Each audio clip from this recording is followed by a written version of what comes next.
You gonna tell me when to go on? I can't hear anything. I can't hear anything. Nothing.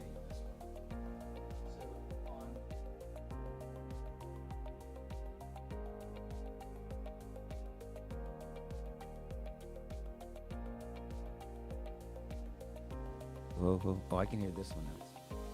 I can't hear this one. Hold on. Hello, hello, hello, hello. So I gotta wear my left one?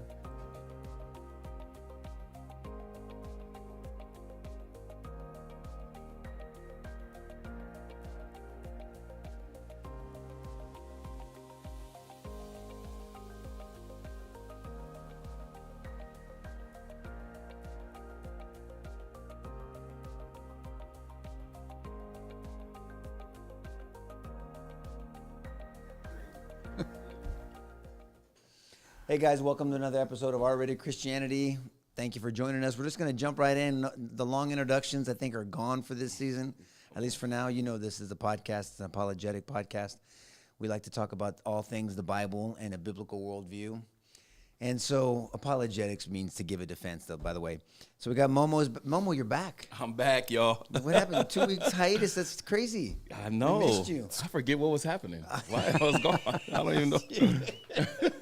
I'm back, though. Momo. What's happening? We missed you. Mo on the mic. Mo on the mic. A lot's happened. It is loud as Yeah, hell. A lot's true. happened, Sorry. right? I just yelled it in Nico's ear. No, it's all right. I like it. As long as you're not whispering, you're good. We're going to talk about some moral decay, if you will, today. Needed you on this okay? one, George. I was waiting What's for that? this. Well, no, just this topic. I wanted to make sure that you pulled up to this one. Man, I'm really excited to learn. Seriously. Well, I mean, in this one too. yeah, well, We'll we're stand all in gonna line. learn. We can all learn. Every for sure. conversation For I sure. learn too. I'll tell you this. I mean, I love, we love teasing around a little bit too, but I mean, talking about moral standards, I mean, what happened today was just horrific. I mean, and people don't realize that there were 4 school shootings within 24 hours, I think, over there in Minnesota. I did not see Well, that. no one reported on most of them. The one today at the Catholic school was just horrific. I mean, an 8-year-old and a 10-year-old passed on, went to be with the Lord. I think there was 17 shot. 2 were in critical condition. I don't know what the update on them is. And look, and then the shooter, who was a disgusting, evil son of a bitch, and I'm sure the Lord has dealt with him, and that's the only solace that I get from this, right? Is that no one gets away with things, that true justice has been adjudicated, and God has dealt with him, But that isn't. What does that do for us back here? I mean, there's pain. There's a new normal in these families' lives. Yeah. And then there's going to be a new normal even for the ones that survived. I mean, there's tragedy. There's going to be PTSD. I mean, there's going to be post-traumatic stress. I deal with this stuff all the time. I mean, I've dealt with a personal situation, as you know, Mo, and we've talked about that with my brother's passing. But these are children. I mean, this person was deliberate. This is true depravity. Reprobate heart, as the scriptures talk about. I mean, just there's nothing redeemable about someone like that. I mean, the intent, the posts, I mean, obviously intended to target Christian Catholic children, was ridiculing Christ, had a bullseye, had a shooting target, like a target for practice with Christ's face on I it. did not see that. Oh yeah, I mean, this was very deliberate, and it had some drawings about where the pews were. I haven't heard any reports. There were some early reports of whether he went to school there or he obviously was familiar with the school. We don't know. I mean, and then of course he was on this anti-Jewish, anti-Christian, anti-Jesus tirade, and accept all. I mean, he obviously had this progressively worldly mindset, this antithetical to Christian mindset. But this is more prevalent. What does the Christian do? First of all, why did this happen? I mean, so we're talking about moral standards and definitions. I believe it's Isaiah 5:20, right? Woe to you who call evil good and good evil. Really you substitute day for night, night for day, bitter for sweet, and sweet for bitter. When your definitions are jacked up, and when you define things differently than God defines them, the author and the architect of everything, you have this. You really do. Now, so number one, what is the problem, the root cause of it, and how do we deal with that and respond to that? And number two, what does the Christian do? I mean, we talk about this all the time. There's no passivity in Christianity. Shouldn't be. Well, no. I mean, we should defend ourselves. Yeah. We should train, and I've said this, and you guys can disagree with me, but I've said I train my children to know violence. What is your you got to be dangerous? What is Be your dangerous. thing? What's your That's sort a of value Christian, system? Christians should be dangerous. Yeah. Dangerous with their faith, dangerous with their thinking. They can critically think, and then dangerous with their hands and their Yeah. capabilities to defend themselves or with a weapon. I mean, that's just. Obviously. I mean, look. Was it Luke 22:36? Jesus tells them, if you don't have a sword, Carry sell two your or something. cloak. Yeah. Sell your cloak and buy one. Yeah. And the cloak was very valuable in a Middle Eastern desert culture where the sun would kill you in the daytime and freeze you at night, in a desert. And so you needed that cloak. That cloak was very valuable to you. And as if Jesus didn't know that Peter didn't have a knife on him, a sword, when they came from him in the garden, right? He didn't say, why are you surprised. carrying this? Whoa. He said, put that away. They're doing Yeah. what they're supposed to be doing right now. So much to talk about. There's so many ways we can go. I didn't want to hijack the podcast because we set the topic for the podcast before we heard of this tragedy. Right. Ironically, I was just thinking about it. We were finishing the men's Bible study at 8:30 right before this. So we're praying out at 8:30. Literally, we were praying. So there were about 35 men, 40 men in San Antonio, Texas, with more online because we have a Facebook Live group too. Praying out after studying Hebrews 12:14 through 17. And then there were children being attacked, Christian church, a community being murdered. And that's what I'm saying. Yeah. You don't know what's going on in someone's life or what's happening, or time is so precious, and we're not promised tomorrow. We're not promised tonight. Forget about tomorrow. So I didn't want to hijack it, but I had to comment on that, and we'll do a Totally. whole different show or podcast on that, and maybe root cause of that. Totally. What was your thoughts when I just in general about the topics that I've talked about Christianity, about defending yourself, about root causes, what you're seeing in the church. I mean, all this kind of dovetails into what we're going to talk about tonight, George. Yeah, Yes. I'm gonna throw it to George in a second because you made a clear thread from the symptom of what happened today and objective moral truth that we're gonna be getting into, and I really want to hear more about that and unpacking that. But as I heard it, and I'm texting in our group thread, I'm just thinking to myself like, man, again, there's this. And I haven't looked at statistics and different things like that, but as a Christian, as a person of the faith, who it seems as if there's some sort of like weird target on when it comes to some of these things, these shootings. There's been multiple ones in the media that have made it to the media, and it just I'll be honest with you, just no filter, no scriptural. It's just like initial thoughts like, this is a time of having to be very mindful of our day and age, and what that means is when it comes to the thought process. I don't know what you are about, the Second Amendment, all those other things. I'm but a huge Second I know Amendment you. I'm advocate. talking any of the listeners. sorry.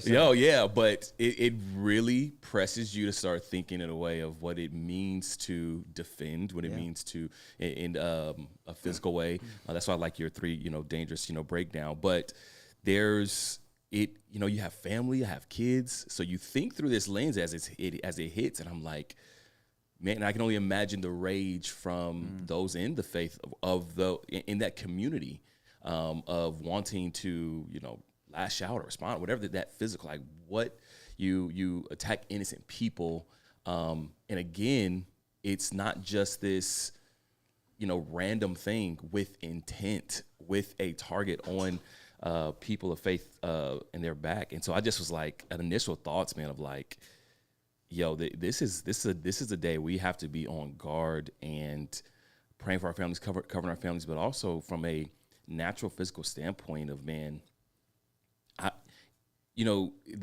it's interesting. I'm sure you guys have had these moments where you find out how, especially when you have family and kids, how crazy you really are. Certain moments where you're like, oh, let me get out of that hypothetical because I just dug a ditch so far that if it happened to, that sort of, oh, you know what I mean? It kind of gets you at a real molecular level, like your body of like, yo, if this happened to me, like, yo, what? And so being in that space, so I initially kind of go in that space, for sure, the empathy for the people that are impacted in a big way. But I'm really like, yo, there's a target, it feels like these days, when it comes to these things, and with intent of the anti-Jesus, anti-Jewish, anti-just Protestant Catholic, It's ugly, man. It's ugly. So those were initial thoughts, but I definitely was very curious, just wanting to really flesh out how George made this amazing just connection of this objective moral truth and this symptom of it. And I was like, man, I think that needs to be heard more. So tell me what you think, George.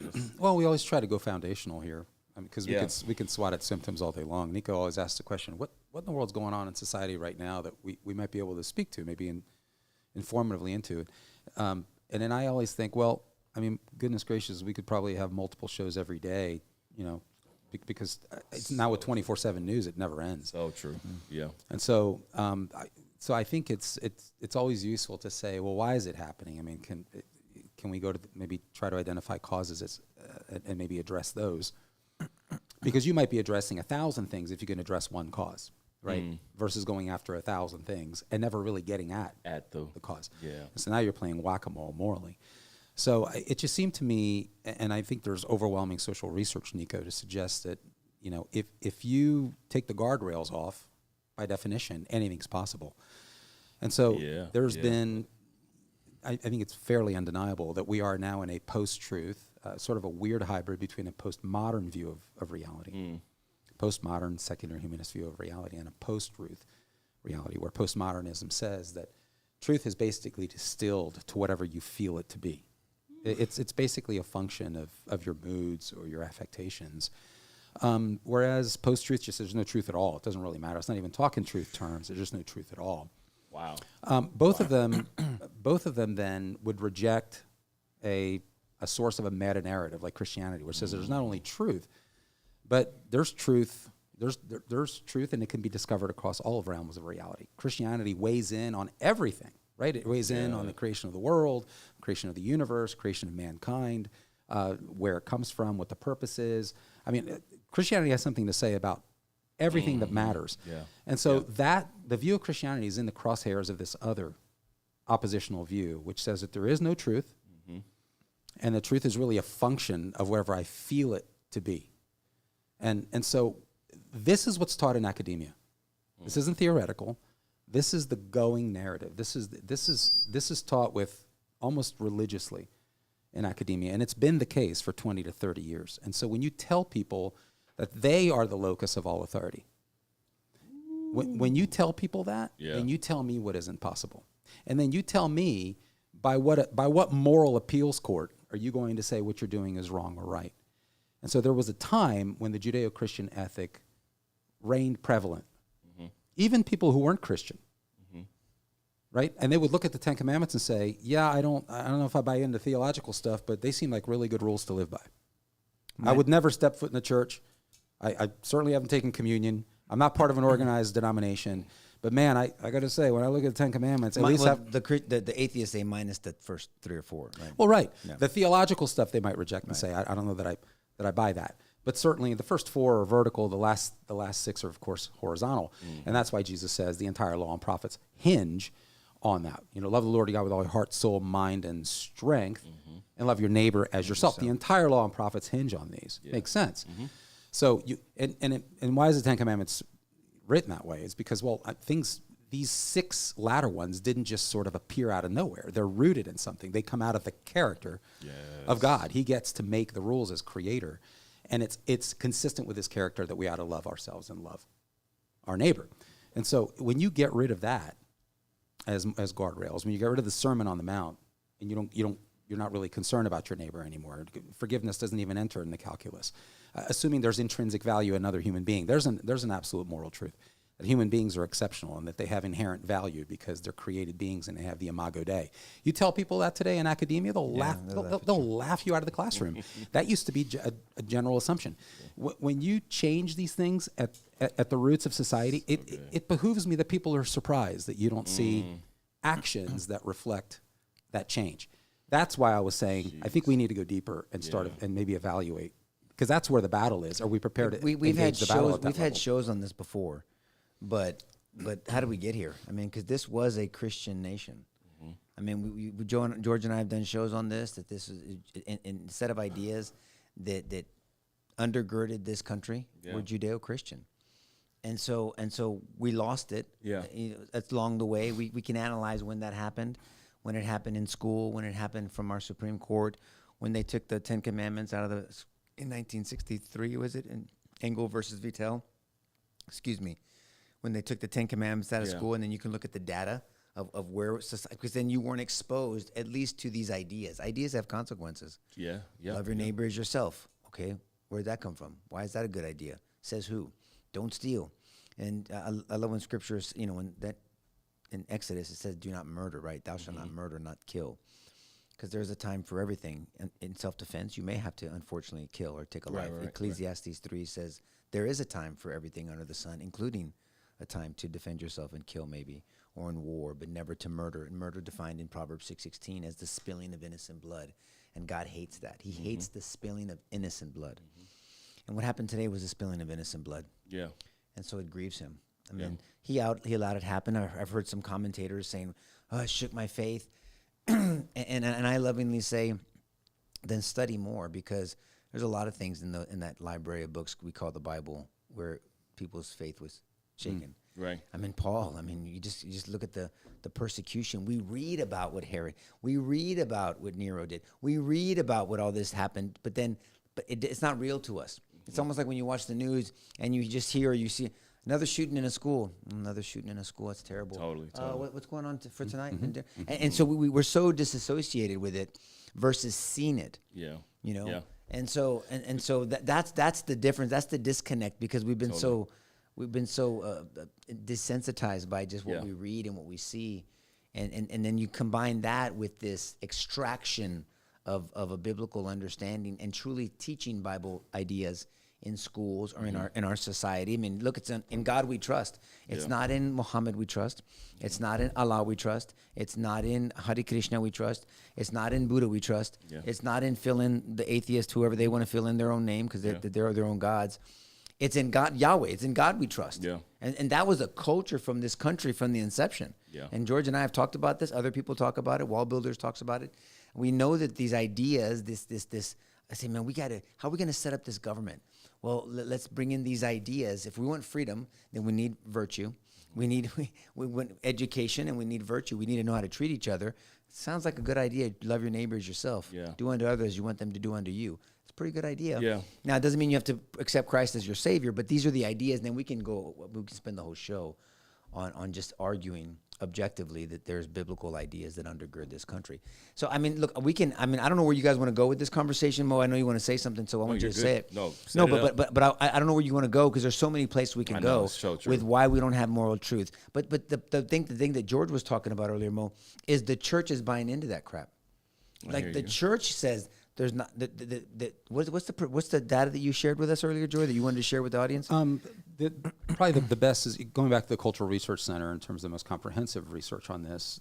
They do what's called an American Worldview Inventory, and go back to the latest one in 2025, and it looks at the number of adults in the American population that are embracing the notion that no absolute moral truths exist. What's an example of an absolute moral truth? Murder, for instance, is not okay in any circumstance. Right. Not killing. There are certain occasions where killing is fine, different. I'm talking about murder. So that would be an absolute moral truth, for instance. In Christianity, an absolute moral truth would be that happens to be theological. All our moral truths in Christianity are based on the nature and character of God. So, for instance, human beings have intrinsic value for the reasons I stated earlier. God created them; they're image bearers, and they have unique value. That is an absolute moral truth inside the framework of Christianity.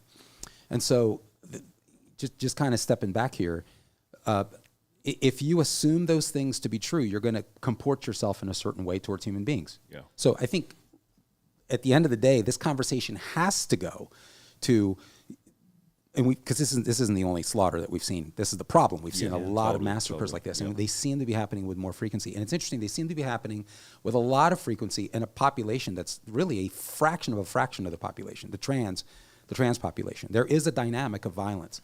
And there's objective work, and no, not by Christian colleges. The latest one that I saw was a 22 study out of Quebec done in Canada that looked at the propensity for violent, what they call VR, violent radicalization inside trans populations, that it's disproportionately over the top relative to the fact that they're only a fraction of the population. What did they say were causing that? Is it the medication they're on, or is it their perceived lack of Yeah, acceptance, right. or them pushing their ideology on us? And so when you get Yeah. pushback or even resistance, then it's you hate me versus, well, sounds like you pretty much hate me, us, and then just because I disagree with you doesn't mean I hate you. I actually love you because you're an image bearer. You know, I mean, so what is the source? Well, I think we don't have a meta-analysis that looks at that study. That study is not exhaustive, Nico. It doesn't delve. This is the problem. It doesn't delve into those possible causative factors. I think most studies tend to lean towards what you said. Well, there's pressure. There's pressure from society. They feel like outcasts, and so they tend to vent this way. I'm trivializing, but that's kind of what you're saying. That at some point this becomes a huge pressure to bear, personally, emotionally, et cetera. And so no wonder they resort to violence.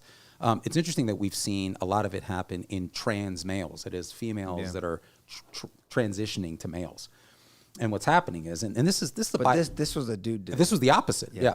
But in the trans population in general, and a lot of it is being pointed to two things: mental illness. Look, the idea that you are as much a female, if you're a male, if you're a biological female, the idea that you're absolutely convinced that you are as much a female as a biological female, number one, and then that you have a really sort of a biomedical apparatus that says, yeah, you're right, everybody else is wrong.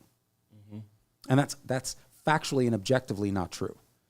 And so, and so you can't at a gut level really accept that, but you tell yourself that it's true. Mm-hmm. And so you live in this fluidity model. You can't really deal with reality because you've accepted a false reality. And so you're stuck in that.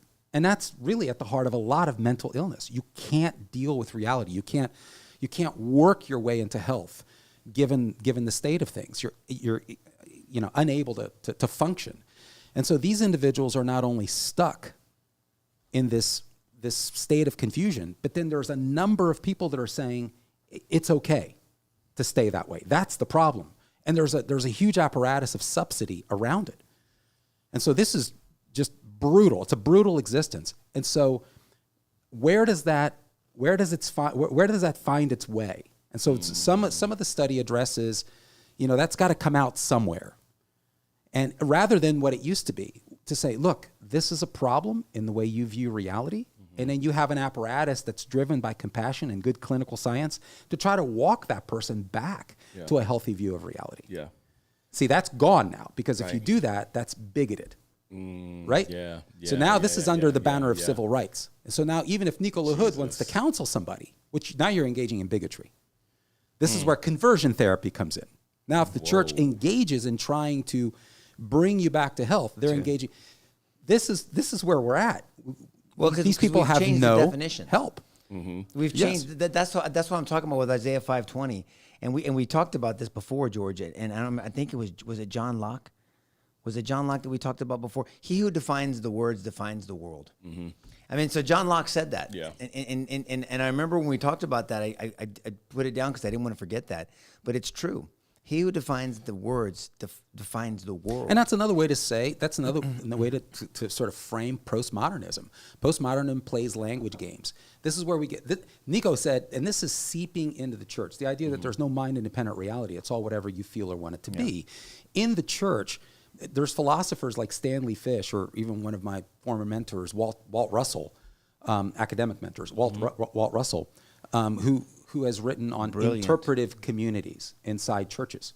Explain what that is. So what that means is that you are interpreting biblical truths through whatever your preferences happen to be in that particular community, right? And you dare not, if another church has a particular set of views, and you dare not impose upon them. Yeah. Why? Well, because you're culturally conditioned. So who are you? Mm-hmm. So you're not even equipped. Now, here's the problem with that. See, everything's subjective. Yeah.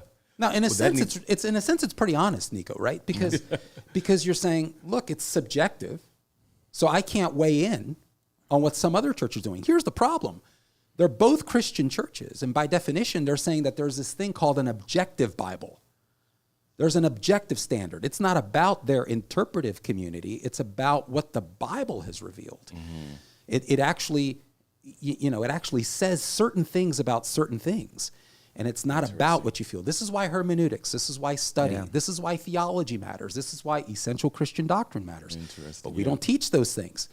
One, because we're lazy as shit. We really are.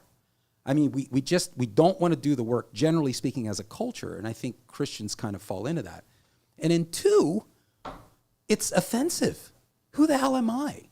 Who the hell am I to suggest that there's clarity around sexuality, Nico? Or clarity around, well, you name it, adultery.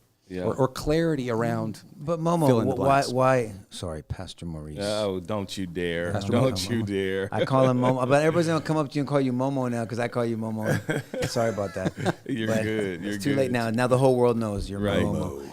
Momo, don't mess with my Momo. Hey, so where do you think this happened? Why did this happen? I mean, why do you think the church has lost footing? As someone who is a preacher and a pastor, and grew up in the church, so to speak. I mean, you have to have seen this. I mean, we all see the data from Barna and from all the different data sources that George has shared. That, for sure. That the Christian influence is much lower. That people that, there's that word, identify as Christians, for sure, is down in the 60s. And then out of the 60, whatever percent it is, 65, 63, only 4% are biblically minded. What the hell are we doing? And about 61% of people who affiliate with a mainline Christian denomination say that there are no moral absolute truths. So 61 out of the 65%. I mean, so this sucks. And it's really consistent with the 4%. And generally speaking, it's biblically 2/3. minded. So we're not that far behind, really. And then 70% plus of our Christian children, I use air quotes and I can't stand them, that go off into a secular environment, a non-Christian school, will walk away from the faith. For lunch, for within a year. They're calling mommy and daddy saying, hey, I'm more spiritual. I don't know if I'm a Christian anymore. I think so. Tell me what the fix is. I mean, the fix, I'm going to wait for George on that. But I mean, just as a cultural analysis, I think, growing up in it as well. But one of the things I see, man, I tell you, the cultural influence, and I'll say that it doesn't feel as if I were to take a step back and reflect, that the Big C Church has held the line on a lot of these conversations, a lot of these things where you talk about all this, we talk about all the time. There is a why, and I think, but here's the thing: I think there is something to be said around to your point, the feel good, I want to make sure that there's more of a coddling, there's more of a holding, there's more of a different posture that I feel like the church has taken to the detriment. So there's a time and a place, there's a space for hearing someone, listening to someone, sitting with their trauma, whatever the case may be. But again, it's the for whatever reason, we've sat with people, we've met people where they are, but we have not walked it back to the objective truth. We have not pointed in the direction of, and I was listening to some Christian therapists talking about this too, that in many spaces of even the therapeutic world, it has entered into a space where they're giving counsel, guidance, all these things, and never even pointing to. So if you just say, hey, I'm a cat, like literally sitting with you in that, staying there, but never getting to a point of, hey, you know what? Let me make sure that you actually realize and know this is where you are, and this is actually what is true. There's that bridge, that jump to that, and I think it has been a lot of not wanting to offend or not wanting to come off as bigoted, because the cultural influence of, if I go down this path, the amount of these days everything's racist, everything's bigoted, everything is, and so now again, to your point of definitions, it's lost its value. It's lost its actual meat of substance of the definitions of these terms that we're using. So nobody wants to be labeled something. Nobody wants to be labeled this or that. Where did this fear come from the church? Because it seemed like there was a season in the church that they worked extra on overtime to piss people off or to offend people. They didn't mind it. And I mean, I know every small C church is different, but where do you think? I mean, we all have our opinions. When did that shift? Because there was a shift. You have Billy Graham out there preaching, and and saying things, and you have public speakers and people that are open about their faith and going on talk shows, and even John MacArthur going on Larry King Live and all these other things. And then you have this withdrawal, almost like this cold water, genital action of where everything got sucked up because they were scared. I mean, it just Well, we bought the lie. We bought the lie of certain things around Speak Your Truth. We bought the lie of don't engage with cultural issues. Preach the Bible. Why get into that battle? Why get into that fight? I mean, we see data now where I'm listening to different different things and leaders in this area that's talking about this. That Christian leaders that are talking about, yeah, we bought this lie in Christian church planting networks, where this boom of church planting, right? And the success, the playbook of church planting, don't go down the path of pissing people off. Don't do this. And like to a point of, maybe not as direct, but very subtly, hey, this is how you do this. You go into a community, you set up this net, preach the Bible, Make it feel don't good. fight, don't rattle, don't do this and that. And there was a window of time that we felt that we can get away with that. And all the while, I think that there has been some slippage. Now, here's the thing for me.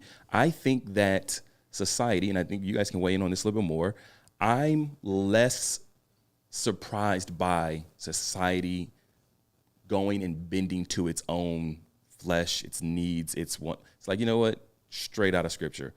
Again, also people of faith, straight out of scripture too, of building an idol to themselves, building something that reflects them. But I'm more of like looking at the church around the holding that standard. For myself, it feels like culture, we have a voice into speaking to some of those things, but I mean, I don't know, correct me if I'm wrong, but it feels like I'm not so surprised by society wanting to be itself, be its own God. I'm like, you know what? You would expect that to be the case. I would not to. But here's the thing: I would expect it to be the case. But what we haven't done is offer a counter narrative, a counter like a actual truth. But I am not so like, you know what? But do you think that fear comes from lack of preparedness? It's not even so. I mean, like the church, because I know what you're saying when the church went through that season of don't mess with the culture, don't try to piss people off. But scripture's clear. You're going to divide truth. I mean, for sure. I always tell people Jesus didn't try to offend anyone, and then all the buttercups go, yeah. Don't let him. He didn't want to. But hold on, let me finish. But he didn't try not to offend him either. Yes. I mean, he just Yes. spoke the truth in love. Ephesians Yes. 4:15. He did it with courage. He modeled it. 2 Timothy 1:7. And so he did it with a purpose of correction, to Right. correct, encourage, and For rebuke. sure. Paul reminds us that in Yeah. 2 Timothy 2:2-4. In season and out of season. Yeah. Correct, encourage, and rebuke with Yeah, great yeah, patience. yeah. And here's the part that I think George and careful instruction. And I feel like maybe the patience was part of it. That's the part that everybody else focuses on. The church I came from was a bunch of meanies, and there's a lot of pricks in the church. Can we get that on the enter that into evidence? Yeah, for sure. Right? Enter that into not evidence. at this table, I'm with you. but then careful instruction. Yeah. I mean, if you don't systematic theology, you talk about it all the time. Learning to reason. If you're Matthew 22:36, if you're supposed to love the Lord your God with all your heart, mind, strength. So mind is a tool of Yeah. worship, as you said, George, right? For sure. I mean, and the church kind of handed that part over, it seems like, over the years. It just so let me just speak to this, and I know you want to jump in, George, but I think there's a piece of it that even with that, because here's my thing, I don't even want to let it go off the hook of, for sure there's preparedness. Like we need to, like, don't get me wrong, there's things that there's room for that. I think there are people who knew. I think there are people that have had these truths, that have went through the seminaries, all these things, and for whatever reason, I mean, this is the thing that gets me, is like this thing has seeped into causing people who know to go in a different direction. I mean, like you said, you said this, George, even, correct me if I'm wrong, but one of your mentors, one of the people from your seminary, different things, but we're seeing people who know these things, prepared in this way, but for whatever reason, this sort of disease of subjective truth and these things have seeped into a way of like, how did that get you? Like, that's my biggest focus. And I'm sure there's much more focus for the masses and the laity, but I'm like, no, it's not even the preparedness piece, dude. There's some things that are happening, and I can only think, if I were to try to put my thumb on something, I could only think that on one hand, they didn't want to get just bombarded by culture. I mean, again, I think the societal, the beast of just being hated, of being that pastor who gets whatever, right? Oh my goodness, I might get clipped, I might get something, whatever it might be. Like Clip, put like on taken out, or being clipped. Clip me. It's like canceled? this thing of like people will take your clip. Of, Oh, and got just, you. In run my world, you and clip drag means you. something else. Yeah. You know what I'm saying? and just drag you, whatever the case Right, would be. right. So it's like, I don't Take want you to out be of that. I context. don't want to be that. Yeah. And then there's First of all, don't ever say that I went to a seminary again, ever. You did though for a year. No, I actually went Wait, to a what is real school. Biola? No, I went to a real school. But wait, what is Biola? Well, Just you think went to it's important- seminary too. It's a school of theology. You didn't, and Why aren't you philosophy. answering my Okay, question? all right. See that's Oh, cross-examination. Which- He wised up. You went to seminary and then you left. Oh yeah, well I wised up. So you went. s- I did, and then, right, and then I accepted. Technically, you did. cross-examination. Yeah, and then I was Yeah. saved. Yeah. You went for a year though. And right? I'm saying, Yo, you actually, a lot of people, chill, I know we're George. joking, but a lot of people go to seminary to lose their faith. That is It's that true. is an No, that's a objective fact. I'm That is sorry, true. but that's just That is so simply true. if I'm offending anybody here. But this is what we do here. We try not to offend, but somehow we manage to. I was going to say that the church, I wish there was a clear line. This is the problem. Getting back to that, and the study is 2025 American Worldview Inventory by the Cultural Research Center, which is presided over by Dr. George Barna from Barna Research, in conjunction with Arizona Christian University. That's a mouthful, but there's a lot of really talented people who are doing some really Yes. great research. Inside those studies, Nico, there are invariable various data tables that look at different dynamics. This is specifically Report 5 inside of that. And Report 5 looks at this rejection of moral truth. And that the overall conclusion is 2/6 of all American adults, 2/3 of, or around 66.6% of all American adults reject the notion of absolute moral truth. Why, though? That's Why? an absolute moral truth. An absolute moral truth is any truth that is something that is true in any and all Sure. circumstances. I get it. That's different than objective truth, which is something that is true regardless of how you feel about it. Okay, so Interesting. make that Yeah, wait, distinction. wait, 'Cause yeah, they don't yeah, sound yeah. too different to me. We Say it again? use them interchangeably, Right. but they're not exactly the same thing. Say them again then. So an absolute truth Okay. is something that is true regardless of the circumstances. Okay. Whereas an objective truth is something that is true regardless of how you feel about it. An objective truth, and here's how you do it. Give me an example. The absolute of the opposite of absolute is relative, Right. and the opposite of objective is subjective. Correct. Obviously, Okay. relative I and see you. subjective aren't exactly the same thing. Right. I see. And I so see. I know we use them interchangeably, and without elaborating too much on that, and I gave an example of an absolute moral truth that I think virtually everybody across all religions would agree that murder Yeah. is wrong. So that's probably the most glaring one. So Well, sane two-thirds. people will say murder. No, No, seriously. No, Seriously, though, I yeah. understand, Same. which is why mental illness becomes an important Right. attribute, which is why we talked about what happened today, which is why we talked about the trans population, Well, because by definition, that transgenderism is an offshoot of mental instability. Yeah, Look, but not every person that deals with gender dysphoria has a murder ideology, right? no, I'm with you. And to I'm with me, I guess I deal with, to me, evil is not a mental illness; it's a spiritual illness, Oh, what I'm simply saying is that right? I mean, evil. I mean, I've dealt with some evil. I'm not trying to cut you off. I'm not trying to be somebody else.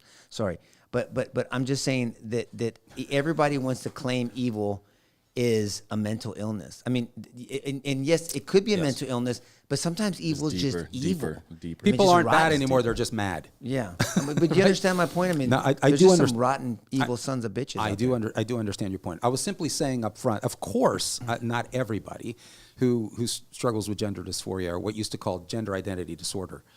Yeah. Not in the DSM-5, the Diagnostic Statistical Manual, when they actually used to call it a disorder. Right. Has See it been the, see, has see it the been difference. removed? In 2013 is when it ultimately changed this dysphoria, this sort of tension between what is and what you feel it to be, right? Yeah. And so Yep. it used to actually be a disorder. See, it was black and white. This is a disorder. Let's make it orderly again. Let's compassionately and meaningfully engage this individual, and like you said, walk him back to health. See, something changed. Something changed, and then you could do this across all of society. What I'm simply saying is that it's disproportionate, Nico, inside the trans community. Per that relatively robust study in 2022 out of Quebec, it's disproportional, where you have a fraction of individuals who identify as trans, but disproportionately higher engaging what's called violent radicalization. They're prone to violence, and there's a clinical attribute to that. There's a clinical attribute to that, and there's a biochemical attribute to that. Because obviously through puberty blockers and other biomedical interventions, you're ultimately changing your blood chemistry. That's an issue. Yeah, that's okay. And virtually everybody who's done real science agrees with that. So I'm just setting that aside for a moment. I want to step back into these numbers because they're frightfully the same. So so 2/3 of all Americans reject absolute moral truths. In terms of Christians, those who identify as Christians, about 2/3 of individuals identify themselves as Christian, at least in the Barna study, not Pew Research. It's even lower in Pew Research. Identify themselves as a Christian. 4 out of 10 of those individuals reject God as the basis for moral truth, the basis for absolute moral truth. When you ask them then, if it's not God, what is it? What is it? What do they say? I'm sorry, flip that. 6 in 10 reject God. It's 60% who reject God as the absolute moral truth, and while identifying themselves as Christians. When you ask what they trust in, the highest percentage was what they called verifiable scientific facts, just over 25%. This is within Christians? Yes. They're not Christian. So it's not God, it's science. Then we're really screwed. And then right after science, it's your a personal sense of certainty or lack thereof. Yeah, I believe that.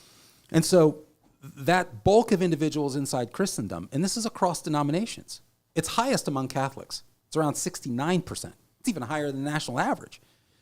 Are saying that, no, we don't. That's interesting because Catholics seemed in this last election to really take a stand on abortion and marriage and certain things like that, even more so than Yeah, Protestants. that's a whole other discussion. I'd love to talk about what's happened after Vatican II in 1965, because there's a lot that's happened inside Catholicism. But I don't want to leave Protestantism off the hook. No, for no, goodness no. sakes. I mean, because it's, Both are according got some according to the history. data, there's nothing to leave them off the hook over.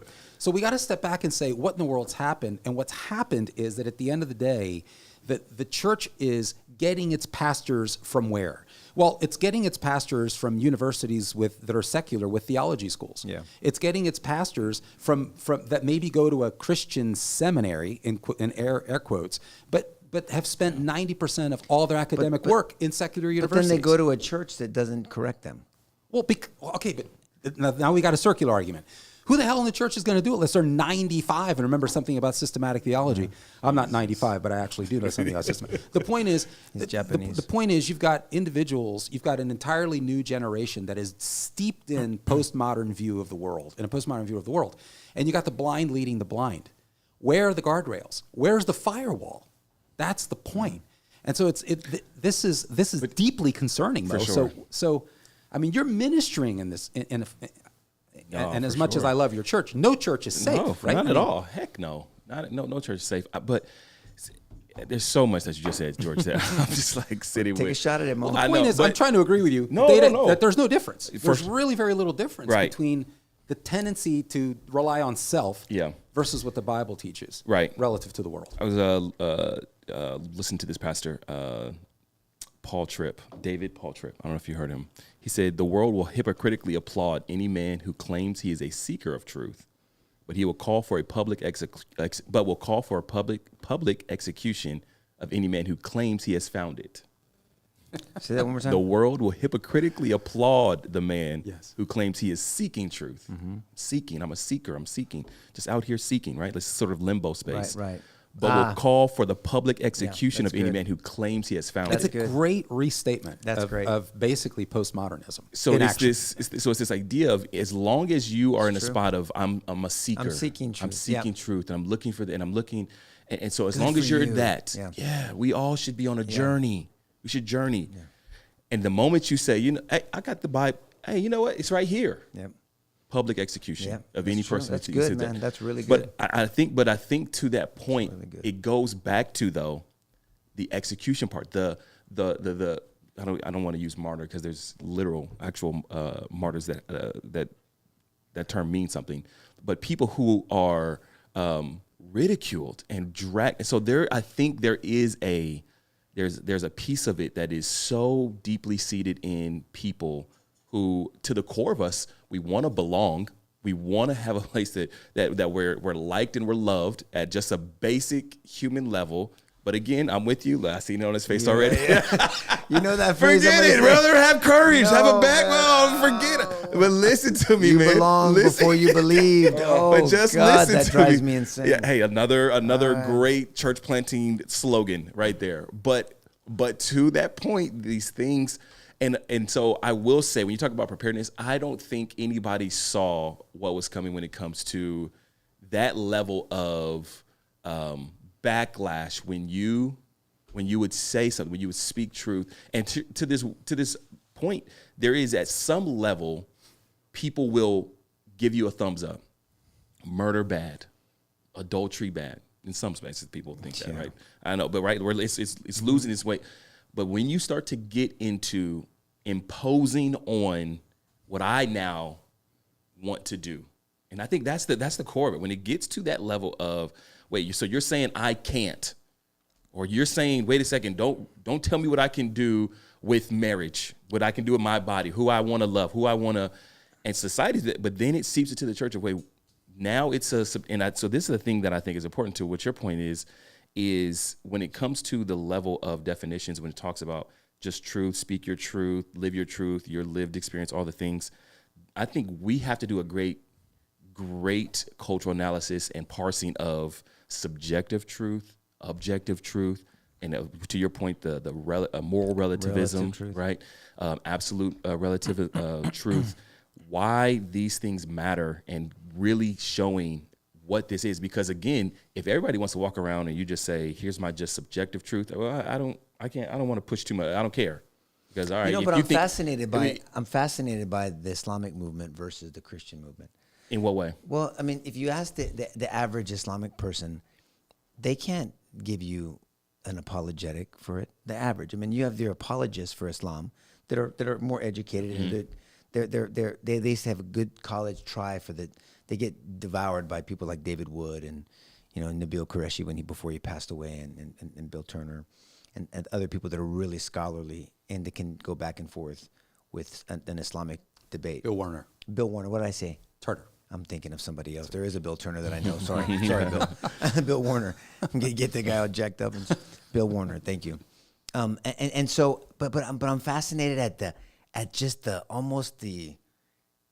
fervor of the Islamic quote unquote beliefs versus the Christian beliefs, and they're militant about it. They don't have a choice. I mean, when you look at what's going on in the UK, when you look at what's going on around the world, when you look at what's going on in Michigan, when you look at what's going on just even around here, what they tried with Epic City and in just different Islamic communities.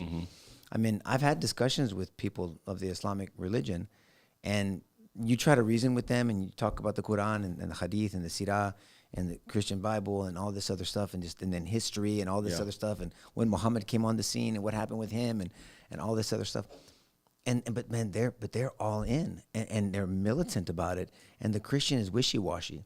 And so Christianity got criticized for being too religious and too staunch and too in your face. And so there was a backlash for that. But the deal is, the Islamic, you can't backlash because there's a hard fist waiting for you if you do. I think that's the interesting. I mean, do you understand what I'm saying? I do, but see, there's and there's a lot going on there. It seems like you were going to say that doesn't make sense, because I thought, whatever happened to his truth, my truth, and if Islamic is coercive in nature through jihad, which is not just a spiritual exercise, that would seem to be an immediate reason for rejection of Islam. But the reality is, the postmodernism always leads to post-truth, and that where truth doesn't matter at all. And so the only thing that matters. Listen to me carefully if you're listening. Once truth is gone, the only thing that matters is power. That's it. And that's then Islam becomes very popular. Then Islam becomes very popular, because at the end of the day, it's about power. Whoa. And so it's conversion through power. And if you look at, and this is, speaking of objective truth, this is an objectively verifiable fact. If you look at every place where Islam has just exploded, okay, I'm sorry, it wasn't the democratic process. You see the politics of power at play. And so this is very, very interesting in a post-truth society when nothing is left but basically evolutionary biology in society. It's evolutionary sociology at the end of the day, which is really a survival of the fittest. And you can literally go back and trace people who reject absolute moral truths. At the end of the day, they end up rejecting the notion that human beings are exceptional. Because again, if you say that God exists and that human beings are exceptional to God and therefore they should be exceptional to me, if you kill God, where does that leave the human being? And so the human being is eminently discardable. And that's what we have. I could spend a week going through academicians who have given speeches in American universities saying that they would be totally okay with the elimination of a significant portion of the human population No because way. they don't see human beings as particularly exceptional. I mean, I'm thinking On campuses, The you most said? blatant one I remember was in 2006, and Eric Bianco, who's an evolutionary biologist at the University of Texas, of all places. And he literally said he'd be totally okay with 90% of the human population being wiped out by Ebola. Because underlying his worldview is the idea that human beings are not any more special or exceptional in terms of, on the phylogenetic evolutionary tree. We're basically, Nico, and this is what's at the heart of evolutionary biology, that human beings are basically the latest product of a series of chance events over time. And so if that's the case, who cares? I mean, unless he's in the 90. And then all of a sudden people wake their ass up. Right? That's right. And this is why the theory capsizes on itself. Yeah, it does. And then on and on and on. I mean, Right. and if you look at, and now we actually have the manifestos. I was thinking about the 1999 Columbine massacre. There were two co-murderers. I think it was Dylan Klebold and Eric Harris. Eric Harris, when they went through his stuff, I mean, you look at, you can literally see his worldview. And he was he had, in his manifesto, he said that he liked Hobbes and Nietzsche, who are obviously secular humanistic, essentially nihilist individuals that basically said power is the only thing that matters. You can distill human nature down to power dynamics. I mean, and he, on his shirt, I think he said, it said on the day he wiped out a bunch of people, I forgot how many it was at least 20 people, natural selection. And if you look through the manifesto, he's talking about how it doesn't really matter. It doesn't really matter. I mean, if God doesn't exist, Yeah. then it doesn't really matter. Do you know who else? And you can look this up on YouTube. What was the guy? Jeffrey Dahmer, who was a serial killer and a cannibal. He used to eat the suckers. It's an interesting interview where he actually fleshes this out. He doesn't come out and say, I'm an evolutionary X, Y, and Z, but he basically attaches his views to the implications of natural selection. If God is dead and we're basically slime, And survival of the fittest. Yeah. then what does it matter? Who are you to weigh in on me? And one day we die, and that's the end of that. So and so anyone who believes that and is teaching at an American university, tell me, what's your best argument against him? He's got a point. Yeah. When you teach a generation after generation, that this is how you interpret reality, I'm sorry, I'd like to know how Well, it yeah, is. but then that there's you no can- competing narrative, Mo. So you're right, George, of course. But I mean, let's say someone goes to Wednesday, which nobody goes to Wednesday church anymore. Bible study. Gotcha. And then let's say you go to church an hour and you're paying attention for 30 minutes, right? And you're listening there. And then even if there's no Bible studies and theological studies in churches like they used to be. I mean, so you're competing with 170 something hours and all the other influences and all this BS on these stupid ass phones and all the technology with an hour a week if you're not doing your own studies. I think you should say this is really important. So people will this is a really big deal. You go to an academic institution, you're there 7 hours a day for 12 years, and you have to be there. And even though a lot of those tests are bullshit and a lot of the content is really questionable, you got to take those tests. So you do have to fill out worksheets and do homework assignments. At the end of the day, nothing's mandatory in the church because at the end they were just nice. Yeah. See, There's no study. There's no expectation. I'm not saying and you it have to take didn't used to tests. be that way. No, it didn't. I mean, there was an expectation. Yeah. Brother, we know. Look, what is that? Is that the Houston Astros? Yeah. People know more about That's a professional fact. teams That's a than they fact. do their faith. That's a fact. And then you wonder why there's only a 4% biblical worldview sure. within the church. For sure. Within the church. But say your point, because I'm going to ask you a question as we wrap up, but I want to hear your Well, I point. was just going to say, it is, for whatever reason, we were under this spell that we assumed that people could just live off this. We can just go off this assumption that we're this Christian. I mean, our numbers were very high, coming 90s. Oh man, there was an assumed Christian faith. There was an assumed sort of Christian world view, so to speak, of just okay, you could start a conversation about God, right? And it's okay, I'm not far off, right?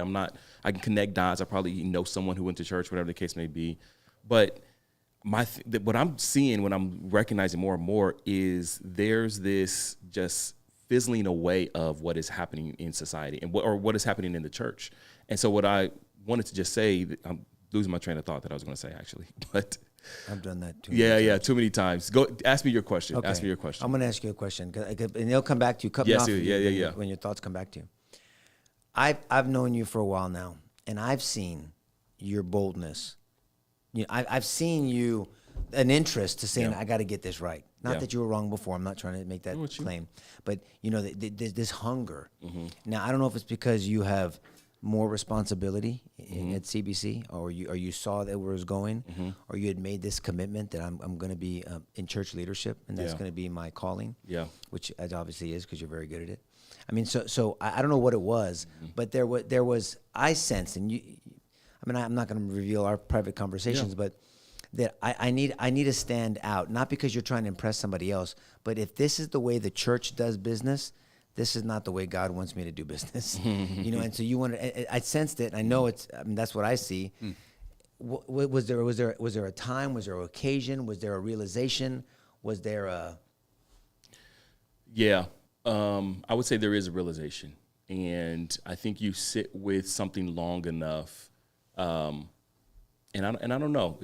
For one, let me just say this: my spiritual formation and spiritual heritage growing up had very strong, bold leadership.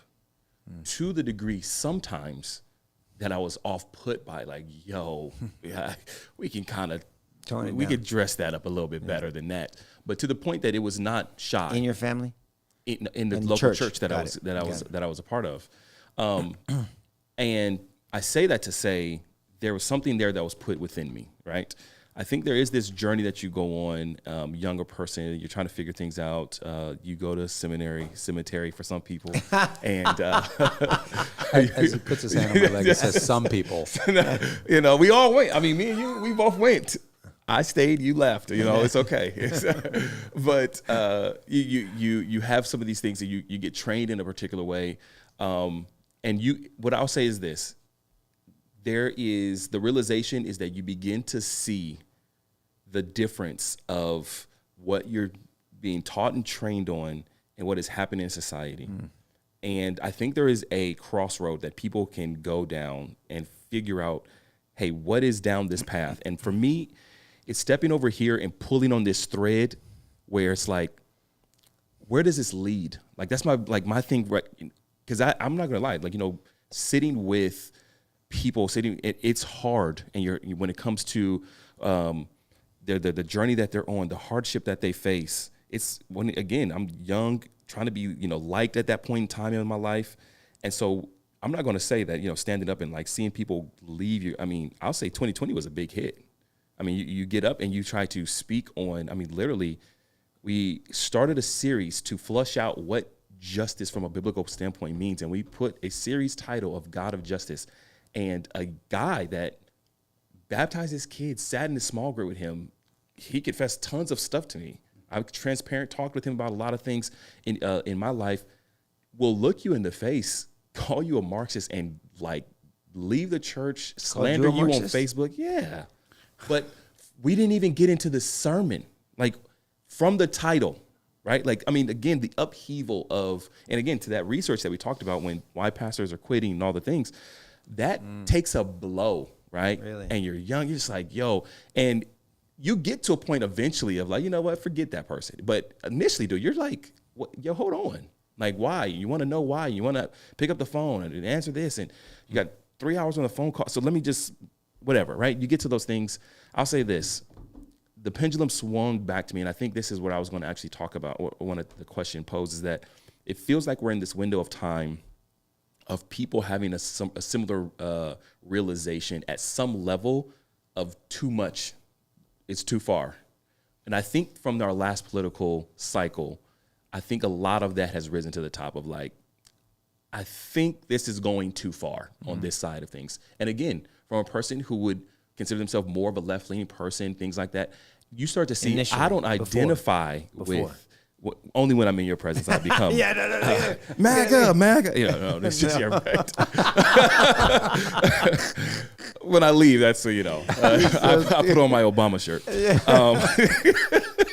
You did go to seminary. Okay, continue. No wonder you finished. I'm teasing. No wonder I left. I'm teasing. Go ahead. No, of course, we love this, but it feels like there's this thing of people saying too far, too much, and based off what though? Like, what's too far if you don't have a standard to I'm with you, to but the original? But honestly, but here's my thing that I would say. Is honestly, it a biblical that God placed with the For right me- and wrong yeah, deep for sure. in our spirit? For me, yes. But what I'm saying is, from a cultural level, I think people who aren't even Christians saying, how much are we going to actually play with this gender thing? Like, I'm not a Christian. I'm not. How much are we going to play with this abortion thing? Like, 8 months? Wait a second. Hold on. How much are we going to play with? I think people are in a space where, to some degree, too far, right? And I think there is this search for, I think we need some sort of guardrails. I think. Look, I think that's a very fair and accurate assessment. But to me, who didn't see this coming? I mean, if you're rooted in Scripture, and if you're being honest with yourself, Ephesians 4:27 says, "Don't even give the enemy a foothold." Yeah, 1,000%.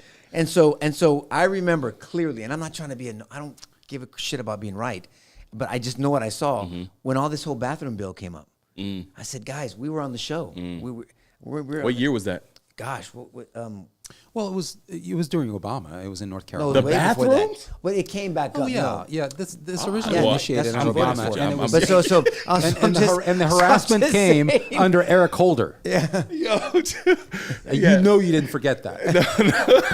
he has selective memory, George. wait, No, but hold what on, I'm saying is- on. But what I say, I plead the fifth. I plead the fifth. Wait, hold on. Where's my lawyer? What emails?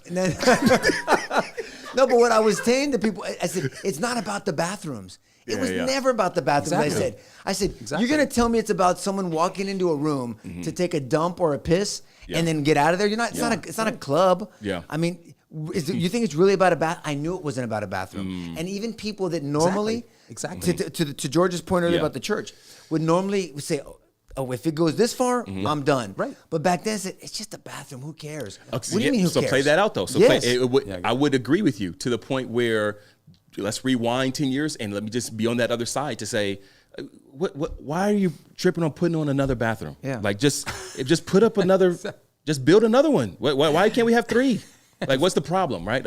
So I'm just saying, I'm like, that's stop making a big deal. You're in a lens of it's not, right? But I think this is what we're getting at. When we're seeing 2 different things, right? And I'm not saying me, I'm just using me as a hypothetical. No, I know. We're seeing 2 different things. I'm saying, dude, it's just a bathroom. You're saying it's deeper than that. Well, yeah. I mean, But I think that Wait, No, it's hold like on. it's like a test. But it's the same logic, and it's the same logic that's used in seemingly different issues. Yeah. This is exactly Yes, the logic yes. behind the legalization of some so-called same-sex marriage. Obergefell v. Hodges in June sure, of 2015. for sure. What was the logic? It's just 2 individuals who love each other. Yes. Right. Yes. And so we're loving people too. Yes. What would you want to be against individuals who love each other? What's wrong with you? Yeah. Yeah. I mean, But right? It's at a some- bathroom bill. yes. I mean, I thought we believe in equality. Yes. See, everything is a civil rights is issue. right, though. And this is why we got to keep coming back to that. And we got to talk about it for what it is, Mo, because you and I have talked about the actual civil rights movement. Yeah. Oh, yeah, Over yeah, yeah, yeah. actual For civil sure. rights Yeah. issues, Yeah, yeah. right? Yeah. That whole thing Yeah. is now invisible and I will say, because yes, of bullshit. 1,000%. Like the trans movement and the same-sex marriage movement. But here's what I would say also, and maybe I don't know, I wasn't fully young, but I would say I didn't see enough counter narrative in those conversations to the point I'm eating up why are we beefing over that? To the point. So here's the thing: there was never for myself someone's showing me something deeper, showing me something, and so I'm getting caught up in this surface level of. Why, dude? Aren't we supposed to be loving? This isn't a Christian nation. Well, this is this is democracy. You're being much nicer than I am. And forgive me for people who are offended that I said bullshit. My whole point is there's a deception that's operating below the surface. See, there used to be. 1000%. See, we used to say this about truth, 1000%. and I think the best presentation on the Christian view of truth, the biblical view of truth, because the Bible doesn't come out and say this is the official biblical view of truth. It's something called the correspondence view of reality. Jesus pointed to. Out there to draw lessons about what was going on the inside of us. It's correspondence view of reality. And so, in other words, truth attaches to the real world. Yes. And so, you know, when we start talking about these things, we got to think, okay, what's really going on? Every Christian ought to be thinking, what's really going on here? so that I don't get taken in, And right? this is- by the this spirit of the is it age, right here. so I don't See, get this taken is in, it. so I don't Yes. adopt. Nico says you're Yes. never going to win an argument if you're working with your opponent's terms. Yeah. There's objective Yeah. terms. Yeah. What are the defined terms up front? Defend them. And This so is what where we it's at did right is here, we though. started adopting the language of fake compassion. And I thought Jesus was compassionate. And we allowed our own Savior and his priorities to be gutted from the inside out. That's right. By a redefinition of terms of what compassion actually means. Yes. So this deception, Yes. I called it bullshit. You're very pastoral and appropriate. And you said, I felt like, like I wasn't really engaging, right? Yeah. Because we weren't, no one was. We weren't engaging at We the were level we fighting should. at this level, and I'm like, for me, I feel like that level fight, people lose all day long. It's like, how are you going to go against compassion, Nico? How are you going to go against people? But here's what I'm saying. I know not you. Define right? compassion. But you're already going to a deeper level. Well, but if but we this is hang what we out didn't do though. in the slop, yes. we'd be But called here's what I'll big. say though. I will say church on both sides hung out in the slop. I know. And we just hung out fighting I at this agree. time. And for me, I'm like, all right, I'm young, and I'm like, I'm going on the compassion side. Yeah. I'm gonna Exactly. like, why are we upset about a nation they're not Christian, they're not going by the Bible, so why should we care? I'm And going you down never this, realized that we were a Christian nation. but tonight. that was okay. That's a whole different thing, sorry. Nico. No, you don't but- have to keep quoting your forefathers, Nico. That's a different thing. They're yours too. I know. Yes, But sure. But Mo, it continues, and just to kind of put a bow, as you say, put a bow in Yes. this discussion Yeah. about human life and about absolute moral truths. The ultimate consequences, I Yeah. should say, of denying that human beings are exceptional is you're going to have a culture of murder. You're going to have a culture of death. I Yes, mean, it's of course you inescapable. are. This is not Yes. hard. You don't need This a is the PhD deeper level. Yes. in logic. This is the deeper It's counter that I inevitable. believe And is important. And yes. it's happening right now. There's Yes. a book that I got and that I read, so you don't have to. No, actually, you should read it. It's by Dr. Peter Singer. He's Sanctifying Human Life. And he actually talks about, he literally denigrates individuals like me or you or Nico who would say, wait a minute, human beings are exceptional. Here's why. I can make, by the way, as a scientist, I can make a very compelling biochemical argument that human beings are far superior to any species. Yeah. I mean, Yeah. I can do it all day long. Yeah. And even evolution, I can poke all the holes in evolutionary biology to suggest otherwise. Yeah. Right? And I can do it theologically. Yes. Yes. He would call me, he would say that I'm committing the same fallacy as someone who is a racist. That's where this is going now. The narrative's going there because it's been successful. So Yes, it now, has. that's right. So now, if you believe that human beings are Mm-hmm. no better than an amoeba or or a dog or a cat, Mm-hmm. if you believe that, then you're a true equity theologian. Whoa. You're truly an equality disciple. If you argue That's against crazy. that, now the problem's with you. The problem's with you. There's this sense of superiority that you're trying to. What and That's see that? Then you get into this supremacy argument now. Because they've defined terms. Yeah. If everything's civil rights, nothing's civil rights, and that's the issue. It's whatever. Amen. And now it's being taught. It's being taught. And I was trying to find it on the web, so I couldn't find it on his web. So I actually went and got his book. And so, I mean, I'm seeing examples in his book where he chairs the Center for Human Values. Yeah. And in the same breath, he's pushing for abortion on demand. He's pushing for infanticide. He's pushing for euthanasia. I mean, he's got all kinds of philosophical justifications for killing people. Why? Because human beings aren't exceptional. We have to fight for Nico and I have done seminars on human exceptionalism. Yeah. We've looked at the Bible and Yeah. we've looked at science. Yeah. Because we got to do that in the body of Christ. Yes. Because that's where the battle Yeah. is being I won. just look, to me, the most important thing about this show is I want to know, Mo, if you believe Al Sharpton is a real pastor. I want to know that right now. You answer that for all the people that are watching. guy, what are you gonna do with Answer it this right guy? now. Tell me what the seminary taught you. What is Al Sharpton a real pastor? See, this is why I went to a real theology No, school. I want to know. Listen, Momo. Reverend Al Sharpton. All right, that's it. This show's over. We're going to hell. All right, well, thank you guys for joining us. What do you think about Jesse Jackson? Is he a reverend too? Hey, Oh, my Pastor Lord. Jesse Oh, Jackson. Joking. Ran for president, by the He way. did, and Donald Trump supported him. Just no, he did not. Yes, he did. In 1988. Yeah, Right, He when got the- 88 right? votes. One of them was DT. Really? Yeah. No way. Donald Trump backed him up. Just He used to be a FYI. Democrat. Yeah, I know. See, come on, man. That's- He wore a shirt Just too. like you. Just like you. That's where All right, we're the going off that was the the rails. birthplace of affirmative action. Are you surprised by that? No, of course not. No, no, no. All right, no, we got more show. We're gonna continue our show on the after show that you can't listen to. Joking. Thank you guys. Look, a buddy of mine did this. Would you guys be interested in buying stuff like this? It says R-rated. I don't know if you can see it. R-rated Man. Christianity. We're thinking about doing some T-shirts and some things like this and some coffee mugs. Obviously, if you're drinking this much coffee, you've got some problems. But I don't know. Thank you. Why isn't it blue? Huh? Why don't you make it white? I'll get you a black one. All right. All right, guys. Thank you. See you next week. Share this with someone you think may benefit from it. Have a blessed week. Bye bye.